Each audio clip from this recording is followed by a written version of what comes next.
Hello student, आप सभी को स्वागत है मेरे यूट्यूब चैनल पे। आज का जो टॉपिक है वो पिछले क्लास में हम लोग देख चुके थे, सिंपल जनरलिटी। अब सिंपल जनरलिटी हम लोग कर चुके हैं, उस पे कुछ सर्टेन क्वेश्चन मैं बताऊंगा विथ आर जनरल का फॉर्मेट हम लोग देखेंगे, क्योंकि अकाउंटेंसी मैं आपको पहले ही बता चुका है कि अकाउंटेंसी एक साइंस है एज वेल एज आर्ट है। साइंस का मतलब ये सिस्टमैटिक स्टडी बताता है। सिस्टमैटिक का मतलब से जैसे आपके साल में 12 मंथ होता है। हम आपको बोले थे, आप लोग एक गाना गाते हैं, तेरे नाम से शुरू तेरे नाम पे खत्म। ठीक है, मतलब अगर पहली गर्लफ्रेंड है उसी से शुरू, और अगर वो छोड़ के गई तो उसी पे खत्म। ठीक है, तेरे नाम से शुरू तेरे नाम पे खत्म।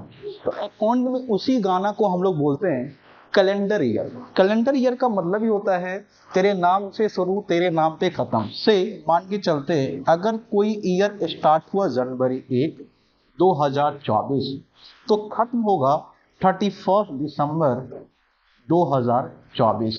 तो इसी को हम लोग सेंटेंस बोलते हैं कि एक ऐसा ईयर जो स्टार्ट होता है 1 जन से और इंस होता है 31 मार्च को, उसको 31 दिसंबर को, उसको हम लोग बोलते हैं कैलेंडर ईयर। उसको हम लोग क्या बोलते हैं? Calendar year. तो बाबू आज से गाना गाना सीख लो, तेरे नाम से शुरू तेरे नाम पे खत्म। वही ईयर को हम लोग बोलते हैं कैलेंडर ईयर। और तेरे नाम से शुरू बट दूसरे पे खत्म। ठीक है, मतलब एक ऐसा ईयर जो स्टार्ट होता है 1 अप्रैल। कब स्टार्ट होता है? 1 अप्रैल को। 1 अप्रैल को। और इंड्स होता है 31 मार्च। मान के चलते हैं कोई साल स्टार्ट हुआ 1 अप्रैल 2023 को। मेरा बात सुनिएगा, कोई साल स्टार्ट हुआ 1 अप्रैल 2023 को और खत्म हुआ 31 मार्च 2024। इसको हम लोग बोलते हैं अकाउंट में अकाउंटिंग ईयर। क्या बोलते हैं हम लोग? Accounting year. क्या बोलते हैं इसको हम लोग? Accounting accounting year. Accounting year. Accounting year जो स्टार्ट होगा किसी दूसरे साल में और इन होगा किसी दूसरे साल में। मतलब आप सिंपल से गाना याद रखो ना, तेरे नाम से शुरू तेरे नाम पे खत्म। अब देखो यार, एक लड़का ऐसा होता है ना, जिससे प्यार करता है उसी पे कांस्टेंट रहता है। अब वो बेचारी छोड़ के चली गई तो वो वहीं तक सीमित रहता है।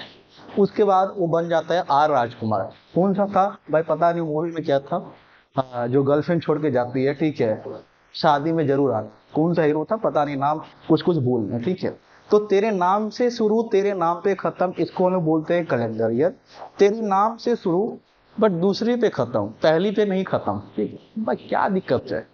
अगर तुमको छोड़ने वाली छोड़ रही है, वो दूसरे साथ शिफ्ट हो रही है, तो तुम भी तीसरे साथ शिफ्ट हो जाओ। डिमांड सप्लाई अकॉर्डिंग हम लोग देखते हैं ना, कहाँ पे क्या सप्लाई करना है, क्या डिमांड है, तो ऐसे तुम लोग भी शिफ्ट हो जाओ, कोई दिक्कत क्यों नहीं है। तो अगर तुमसे शुरू है दूसरे पे खत्म है तो उसको हम लोग क्या बोलेंगे? अकाउंटिंग है। मतलब मेरा बोलना है कि जो स्टार्ट हो किसी दूसरे ईयर में और खत्म हो किसी दूसरे ईयर में, तो उसको हम लोग बोलते हैं अकाउंटिंग है। ये दोनों ही ईयर 12 मंथ का है। कितने ईयर का? 12 मंथ का है। अब इसी 12th मंथ को हम लोग क्या बोलते हैं? इसी 12th मंथ को हम लोग अकाउंटिंग में बोलते हैं। इसी 12th मंथ को क्या बोलते हैं हम लोग? 12 मंथ को अकाउंटिंग में। इसी 12 मंथ को हम लोग अकाउंटिंग बोलते हैं ऑपरेटिंग साइकिल। क्या बोलते हैं? Operating operating cycle. Operating cycle, ठीक है, इसी 12 मंथ को। अब ऑपरेटिंग साइकिल का मतलब होता है कि जिस दिन आप रॉ मटेरियल परचेज किए, क्यों रॉ मटेरियल परचेज कर रहे हैं? वो फिनिश गुड्स में कन्वर्ट करने के लिए। और फिनिश गुड्स में कन्वर्ट करने के बाद क्या करेंगे? उसको कस्टमर को सोल्व कर देंगे। तो जिस दिन आप रॉ मटेरियल परचेज किए और जिस दिन उसको कैश में कन्वर्ट कर दिए, ये जो साइकिल होता है ना, उसी को हम लोग बोलते हैं ऑपरेटिंग साइकिल। मतलब from date of purchasing of raw material, मतलब जिस दिन आप रॉ मटेरियल परचेज करके बिजनेस में ला रहे हो, और उसको जब आप कैश में, मतलब फिनिश गुड्स बनाने के बाद अब उसको कैश में कन्वर्ट कर लियो, वो सारा पीरियड क्या कहलाएगा? Operating cycle. तो नॉर्मली हम लोग अभी पढ़े कि ऑपरेटिंग साइकिल का मतलब होता है कि जिस दिन आप रॉ मटेरियल परचेज किए और जिस दिन आप उसको फिनिश गुड से कैश में कन्वर्ट कर लिए, वो सारे पीरियड को हम लोग क्या बोलते हैं, ऑपरेटिंग साइकिल। और नॉर्मली ये 12 मंथ का होता है। उसके बाद हम आपको बताएं अभी कि वही चीज कि सेम ईयर में स्टार्ट हुआ, सेम ईयर में खत्म होता हुआ, सेम ईयर में स्टार्ट हो गया, सेम ईयर में खत्म हो गया। तो कैलेंडर ईयर सेम ईयर में स्टार्ट हुआ बट दूसरे ईयर में जाके खत्म हुआ, तो उसको हम क्या बोलेंगे, अकाउंटिंग ईयर। ठीक है, उसको हम क्या बोलेंगे, अकाउंटिंग ईयर। अब हम आते हैं जर्नल पे।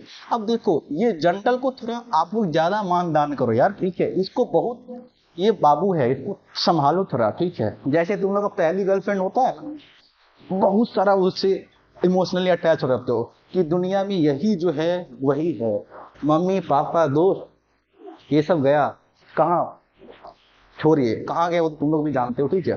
तो जर्नल जो है ये प्राइमरी बुक है और इस बुक को हम लोग ज्यादा मानदान करेंगे दामाद के तरह। जैसे नया गर्लफ्रेंड और नया दामाद का नहीं होता है मानना है, वैसे ही करेंगे कि बाबू तुमको बहुत ज्यादा मानदान करेंगे जर्नल। अब जर्नल एक प्रोसेस है, जर्नल क्या है, एक प्रक्रिया है जिसमें वन एस्पेक्ट डेबिट होगा। आप ये मत सोचना कि सर आप तो बोले हैं कि वन एस्पेक्ट डेबिट होगा और अदर एस्पेक्ट क्या होगा, क्रेडिट होगा। अब जर्नल में ये भी हो सकता है कि एक एस्पेक्ट डेबिट हो सकता है, दो एस्पेक्ट क्रेडिट हो सकता है। जर्नल में ये भी हो सकता है कि दो एस्पेक्ट डेबिट हो सकता है, दो एस्पेक्ट क्रेडिट हो सकता है। जर्नल में ये भी हो सकता है कि दो से ज्यादा एस्पेक्ट डेबिट हो सकता है, दो से ज्यादा एस्पेक्ट क्रेडिट हो सकता है। लेकिन जर्नल का एक जो सिंपल डेफिनेशन है कि जर्नल जो जर्नल है एक प्रोसेस है जिसमें वन एस्पेक्ट क्या होगा, डेबिट, और अनदर एस्पेक्ट क्या होगा, क्रेडिट। उसी को हम लोग क्या बोलते हैं, जर्नल। तो कोई अगर आपसे पूछ रहा है ना इंसान कि what is meaning of journal, आप नॉर्मल भाषा में बोलोगे सर जर्नल एक बुक है जिसमें हम लोग ट्रांजेक्शन को रिकॉर्ड करते हैं, जिसमें एक एस्पेक्ट डेबिट होता है और दूसरा एस्पेक्ट क्या होता है, क्रेडिट होता है। उसी को हम लोग क्या बोलते हैं, जर्नल।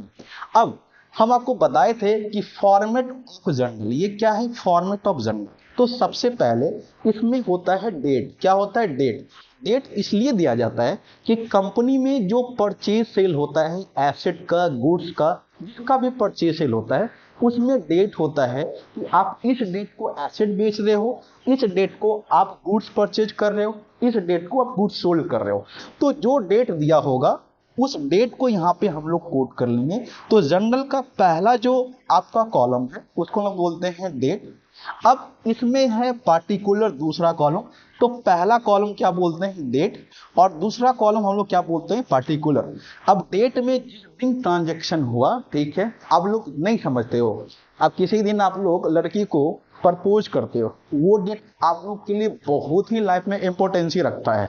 हाँ, वो डेट को आप देखो लड़की सब क्या नोटिंग करेगी, से मान के चलते हैं 7 फरवरी को आपको रोज डे था, कौन सा डे था, मान के चलते हैं 7 रोज डे, रोज डे। अब इस दिन तुम किसी को प्रपोज किया, लड़का से उतना याद नहीं रखता है, लड़की से क्या ऐसा खासियत है कि पढ़ाई लिखाई तो मुझे सारी लड़की बात नहीं बोल, ठीक है, लड़की से गुस्सा मत होना। से जैसे 100% लड़की है ना, 100% उसमें मान के चलते हैं 10% ही पढ़ाई लिखाई पे ध्यान दे रही है, 90% तो फैशन में सो गई है। कहाँ पे, फैशन। और याद रखो कि ये टेंडेंसी लड़का लोग में कम होता है, लड़की लोग में बहुत ज्यादा होता है। से एक लड़का प्रपोज किया किसी लड़की को 7 फरवरी को, वो लड़का अगले साल भूल गया कि कब हम प्रपोज किए, लड़की को कंप्लीटली ये बात याद है, ठीक है। अगले जो नेक्स्ट 7 फरवरी आएगा उस दिन लड़की तुमको क्या क्या देगी पता है, चॉकलेट देगी, उस दिन तुमको रानी राजा वाला एक रिंग मंगाएगी, वो भी तुमको पहनाएगी। मतलब तुम्हारा 50% इंगेजमेंट तो गर्लफ्रेंड के साथ ही हो गया।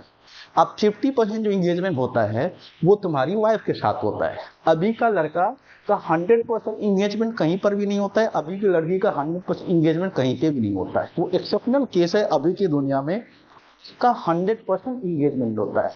बात को समझ रहे हो ना, 100% इंगेजमेंट का मतलब आप टोटल उसी शादी पे डिपेंड हो, इससे पहले आप कुछ किए ही नहीं। लेकिन ऐसा मार्केट में आपको एक्यूरेसी देखने को मिला ही नहीं। पर एक अच्छा इंडियन सिविलाइजेशन एंड कल्चर, अब कल्चर को उल्टा कर दिया। कल्चर को उल्टा कर दिया। अब तो ये दुनिया मॉडर्न में जी रहा है। मॉडर्न में जीने का मतलब समझ रहे हो ना कि ये जो तुम प्रपोज जो 7 फरवरी को, अगले जो 7 फरवरी आएगा उस दिन तुम एनिवर्सरी मनाओगे, उस दिन तुम पिज्जा खिलाओगे, चोकोबार खिलाओगे, उस दिन तुम या डेयरी मिल्क 700 का गिफ्ट करोगे।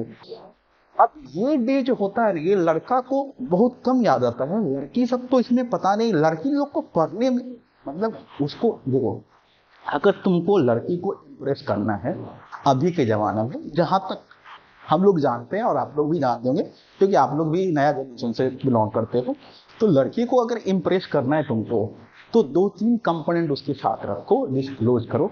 बाकी चीजें पढ़ाई लिखाई की बात मत करो, उसको बोलो कि तुम बहुत सुंदर लग रही हो, ठीक है, तुम थोड़ा शॉर्ट कपड़ा पहनो, ठीक है, उसके बाद थोड़ा तुम रील्स बनाओ, ठीक।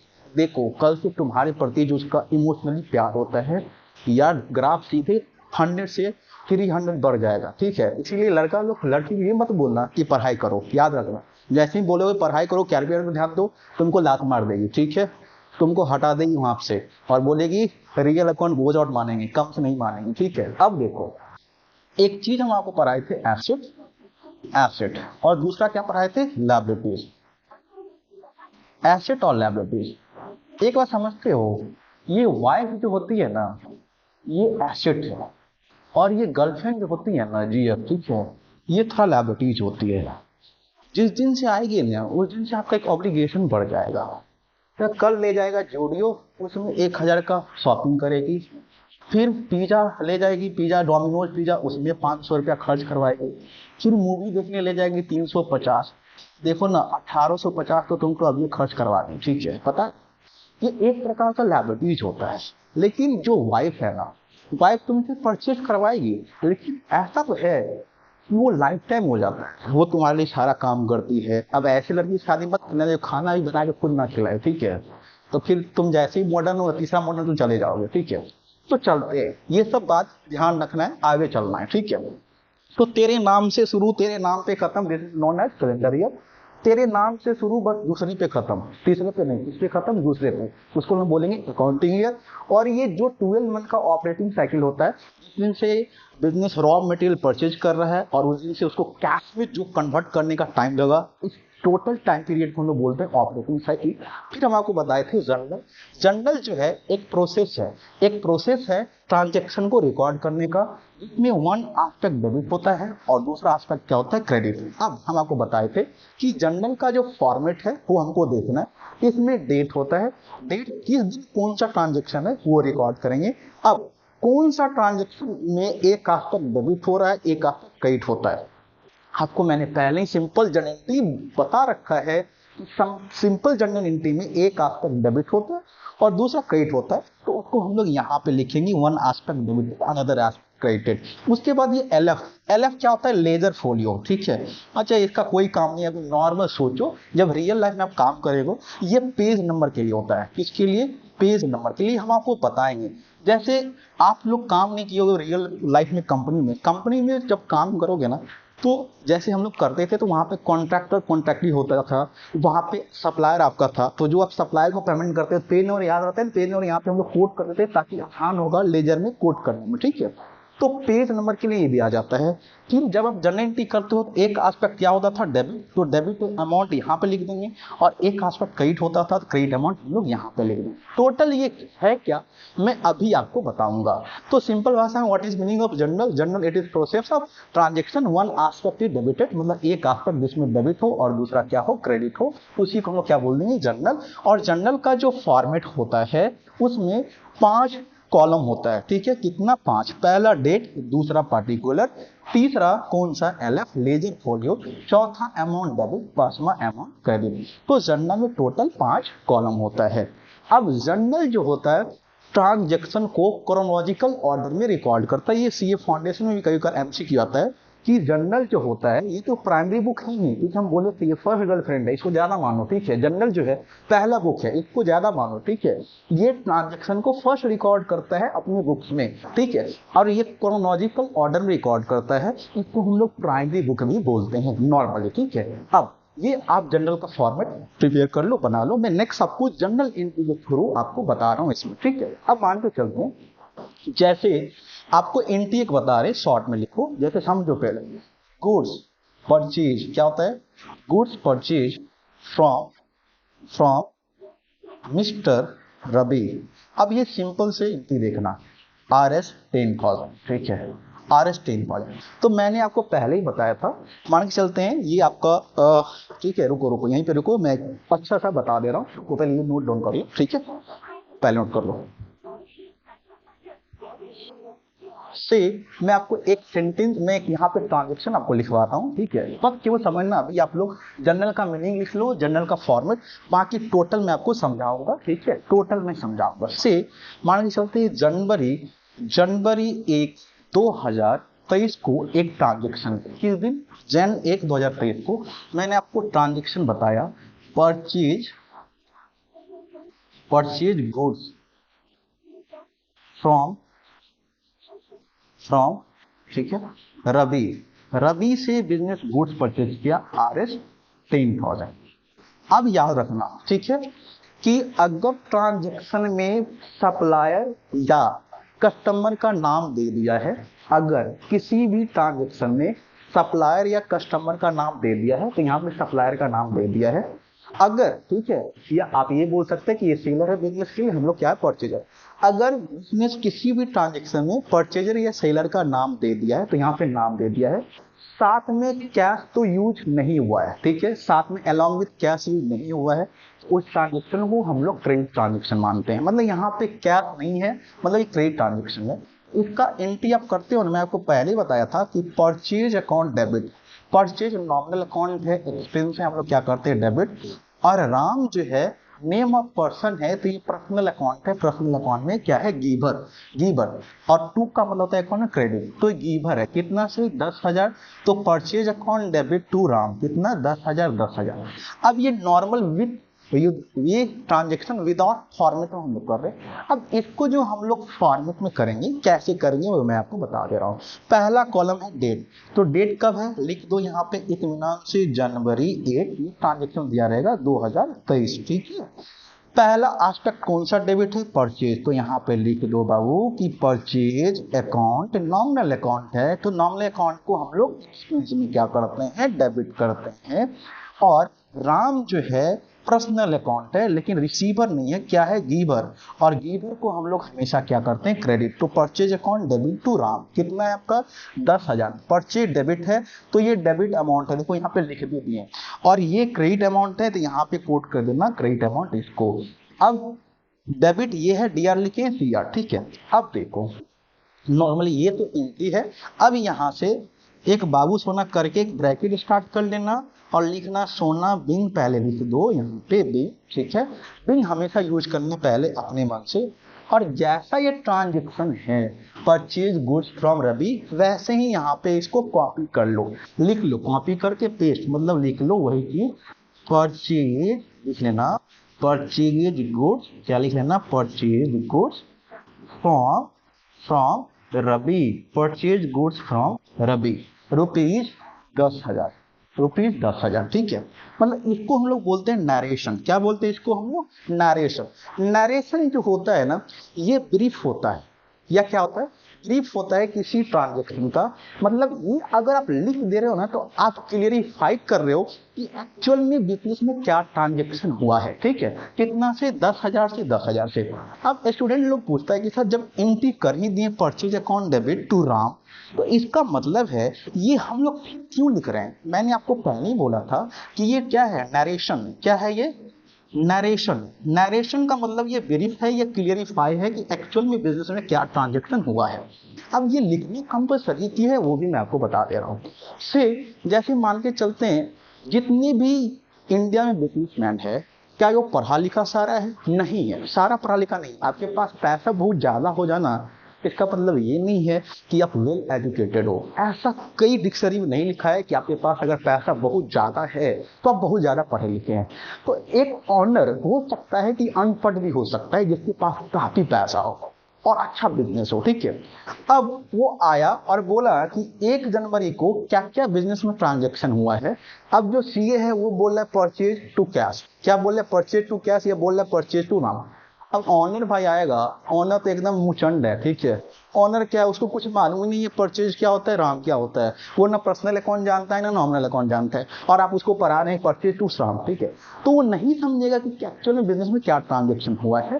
तो इसीलिए अगर ये लिखा रहेगा being purchase goods from Ravi, तो वो समझ जाएगा अच्छा अच्छा, गुड्स का मतलब जिस चीज में मैं डील करता हूँ, जो मेरा अर्निंग कोर्स ऑफ बिजनेस है, जो मेरा ऑपरेशनल बिजनेस है, ठीक है। तो गुड्स हम परचेज किए किससे, रवि से। अच्छा कैश तो यूज ही नहीं है, इसका मतलब रवि से उधार गुड्स कितना का परचेज किए, 10,000। तो इसीलिए ऑनर समझता है, और भी इंसान समझता है कि एक्चुअल में ट्रांजेक्शन क्या हुआ है। तो इसीलिए हम लोग को नरेशन देते हैं, नरेशन एक्चुअल में क्लियरिफाई कर रहा है कि हाँ एक्चुअल बिजनेस में ट्रांजेक्शन क्या हुआ है। तो इसीलिए हम लोग उसमें क्या करते हैं, कोट करते हैं, ठीक है।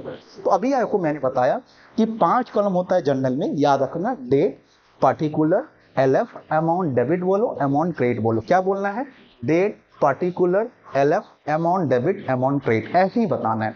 उसके बाद हम ऑपरेटिंग साइकिल का जिक्र किए थे।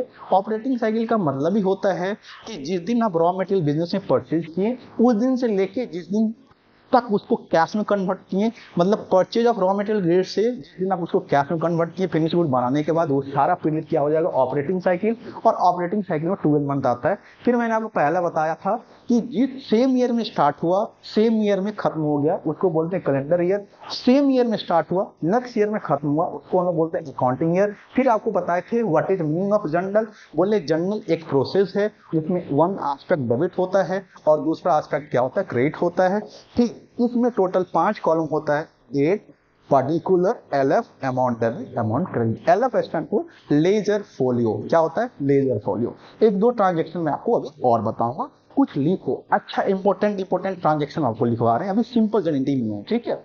अभी सिंपल जनरेटिव नहीं वो है, ठीक है। लिखो मेरे साथ, ठीक है, चलो लिखो, लिखते जाओ यार, बैठ के लिखो आराम से। रात भर तो चढ़ जाता ही रहता है, ठीक है। रात भर अपना बात करना महबूबा से, ठीक है। अभी लिख लो थोड़ा बहुत।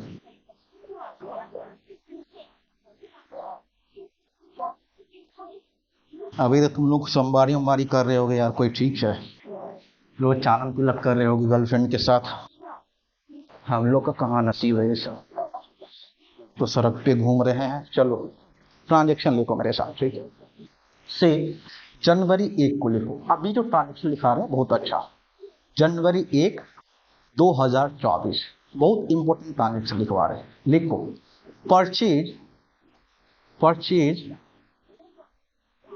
फर्नीचर, पहले भी बता चुके हैं पर फिर से बता रहे हैं। Purchase furniture of ₹20,000। क्या बोले, purchase furniture of ₹20,000 for office use, for office, office use. पहले यहां तक लिखो, 1 मिनट, ठीक है। ट्रांजेक्शन लिखो जल्दी।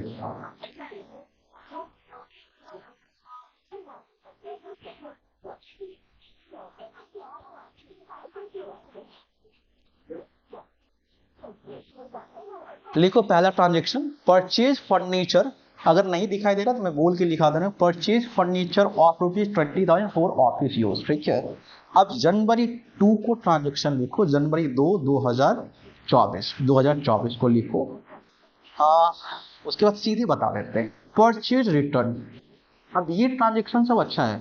Purchase return, purchase return RS, केवल हम दिए परचेज रिटर्न ₹1,000, ₹1,000, बहुत अच्छा ट्रांजेक्शन है।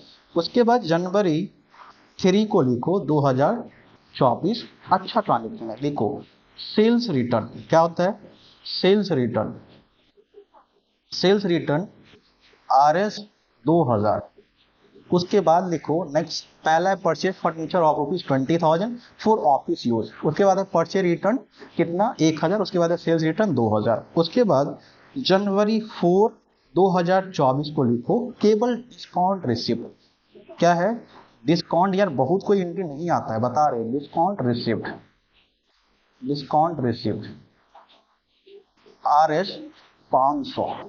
उसके बाद लिखो नेक्स्ट जनवरी 5 2024 को लिखो discount allowed, discount allowed RS 600। पहले लिख लो ट्रांजेक्शन, ये 5 बहुत अच्छा एंट्री है। Purchase furniture of ₹20,000 for office use, फिर है purchase return 1000, sales return 2000, discount receive 500, discount allowed 600। जल्दी नोट करो इसको, जल्दी नोट करो, जल्दी, ठीक है, जल्दी नोट करो। नोट कर लिया? अब देखो, नॉर्मली परचेज फर्नीचर हम आपको बोले थे कि ऑफिस के लिए कोई भी अगर आप एसेट परचेज करते हैं उसमें आप ऑफिस इक्विपमेंट लिख दो, ठीक है। उसको आप लिखना क्या है, ऑफिस इक्विपमेंट। ऑफिस इक्विपमेंट कौन सा अकाउंट होगा, रियल अकाउंट डाल दो। कौन सा अकाउंट, रियल अकाउंट। और रियल अकाउंट में क्या होगा, वो कम्स इन, क्या होगा, कम्स इन, कम्स इन, उसको हम लोग क्या करेंगे, डेबिट, ठीक है। उसके बाद आप कुछ मेंशन नहीं है तो कैश, ठीक है। कैश अकाउंट, कैश अकाउंट कौन सा अकाउंट है, रियल अकाउंट में मैंने पहले ही बता दिया था कि किसी ट्रांजेक्शन में अगर सेलर या परचेजर का नाम दिया है अलोंग विथ कैश है, उस पर्सन का नाम हटा देंगे। बट किसी ट्रांजेक्शन में किसी का नाम ही नहीं दिया है तो अब मान के चल रहा है कि कैश में हुआ होगा, तो यहाँ पे किसी बंदा का नाम ही नहीं दिया है तो हम लोग ये मान के चलेंगे कैश में परचेज है, ठीक है। Cash account real account goes out है, क्या है, गोज आउट। और गोज आउट को हम लोग हमेशा क्या करते हैं, क्रेडिट करते हैं, इसको आप क्रेडिट कर देना, ठीक है। तो एक नेट एंट्री जो होगा office equipment account debit to cash, ठीक है। उसके बाद purchase return, purchase return normally creditor को किया जाता है। किसको किया जाता है, इंपोर्टेंट एंट्री लिख लो। क्रेडिटर आपका पर्सनल अकाउंट में क्या है, रिसीवर, क्रेडिटर अकाउंट, ठीक है। क्रेडिटर क्या है, क्रेडिटर अकाउंट किस में आएगा, पर्सनल अकाउंट में। कौन किस अकाउंट में, पर्सनल अकाउंट। कौन सा अकाउंट, पर्सनल अकाउंट। और क्रेडिटर को हम लोग गुड्स रिटर्न कर रहे हैं तो creditor account personal account, personal account में क्या है, रिसीवर है, क्या है, रिसीवर। रिसीवर को हम लोग क्या करते हैं, डेबिट, ठीक है। और परचेज रिटर्न, परचेज रिटर्न हमेशा इनकम का पार्ट होता है, क्या होता है, इनकम का पार्ट, परचेज रिटर्न। और ढक्कन लोग तुम लोग को बोले थे कि परचेज रिटर्न का दूसरा नाम क्या है, return outward. Purchase return account कौन सा अकाउंट है, नॉमिनल अकाउंट है। कौन सा अकाउंट है, नॉमिनल अकाउंट। और नॉमिनल अकाउंट में क्या हो जाता है, इनकम। और इनकम को हम लोग हमेशा क्या करते हैं, क्रेडिट करते हैं। तो अगर इसका आप नेट एंट्री देखो, नेट एंट्री होगा क्रेडिटर अकाउंट डेबिट, क्या account, creditor account debit, receiver है, to purchase return, to purchase return, short में लिख दे रहे हैं, टू परचेज रिटर्न। जो भी अमाउंट का रिटर्न कर रहे हो, कितना का, आपका 1000, ठीक है। अब देखो सेल्स रिटर्न, सेल्स रिटर्न आपके लिए एक लॉस है या एक्सपेंस बोलो। Sales return, sales return account कौन सा अकाउंट है, नॉमिनल अकाउंट है। अब कोई टीचर इसको दूसरे अकाउंट में ही रख रहा है तो कोई टेंशन नहीं लेना है। सेल्स रिटर्न नॉमिनल अकाउंट है, नॉमिनल अकाउंट में आप अभी एक्सपेंस ही मान लो ना, छोड़ा, लॉस की मानी, ठीक है, एक्सपेंस है। और एक्सपेंस को हम लोग क्या करते हैं, डेबिट। और सेल्स रिटर्न हमेशा करता है कस्टमर, ठीक है, या डेटर, ठीक है। कौन करता है, डेटर या कस्टमर।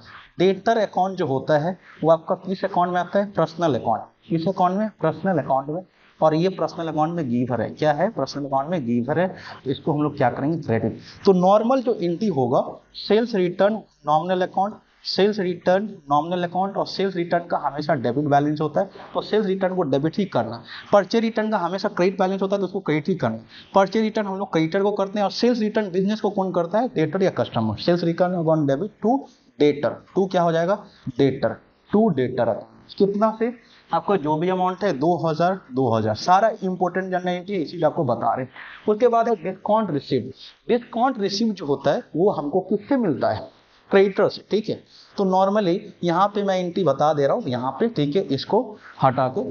अब डिस्काउंट रिसीव है, ठीक है। तो डिस्काउंट रिसीव हमेशा किससे मिलता है, आपको क्रेडिटर से, ठीक है। तो डिस्काउंट रिसीव इनकम हो जाता है, क्या हो जाता है, इनकम, ठीक है। तो डिस्काउंट रिसीव अगर इनकम है तो इनकम को हमेशा हम लोग क्या करते हैं, क्रेडिट करते हैं। तो लिख देना to discount receive. Discount receive आपका क्या है, इनकम है, तो हमेशा इनकम को हम लोग क्या करते हैं, क्रेडिट, ठीक है। कि किसने दिया, ठीक है, तो हम आपको बोले थे क्रेडिटर से मिलता है, ठीक है। Creditor account debit to discount received, कितना से, आपका 500, जो भी अमाउंट है, कितना, 500। अब डिस्काउंट अलाउड जो होता है कस्टमर को देता है, कौन, बिजनेस। तो डिस्काउंट अलाउड बिजनेस के लिए खर्च हो जाएगा, ठीक है। एंट्री हो जाएगा discount allowed account debit discount allowed account debit to debtor, to क्या हो जाएगा, debtor, to debtor account, to debtor account, ठीक है। कितना से 600। अब नॉर्मली याद रखना है कि डिस्काउंट रिसीव का क्रेडिट बैलेंस होता है तो उसको हमेशा क्रेडिट करते हैं, डिस्काउंट अलाउड का डेबिट बैलेंस होता है हमेशा उसको डेबिट करते हैं। बट डिस्काउंट अलाउड बिजनेस को क्रेडिटर से डिस्काउंट रिसीव क्रेडिटर से मिलता है या सप्लायर से, और डिस्काउंट अलाउड जो होता है वो बिजनेस किसको करता है, आपका कस्टमर को या डेटर को। तो डिस्काउंट अलाउड बिजनेस के लिए एक्सपेंस हो जाता है, डिस्काउंट रिसीव बिजनेस के लिए इनकम हो जाता है। तो एक्सपेंस का हमेशा डेबिट बैलेंस होता है, इनकम का हमेशा क्रेडिट बैलेंस होता है, ठीक है। आज का टॉपिक हम लोग यहीं तक रखते हैं, नेक्स्ट क्लास में फिर हम लोग आगे बढ़ेंगे। आज आप लोग इसको नोट लो, ठीक है। Bye bye, take care. बाद में हम लोग फिर ये इसको कैरी करेंगे आगे, ठीक है। यहाँ पर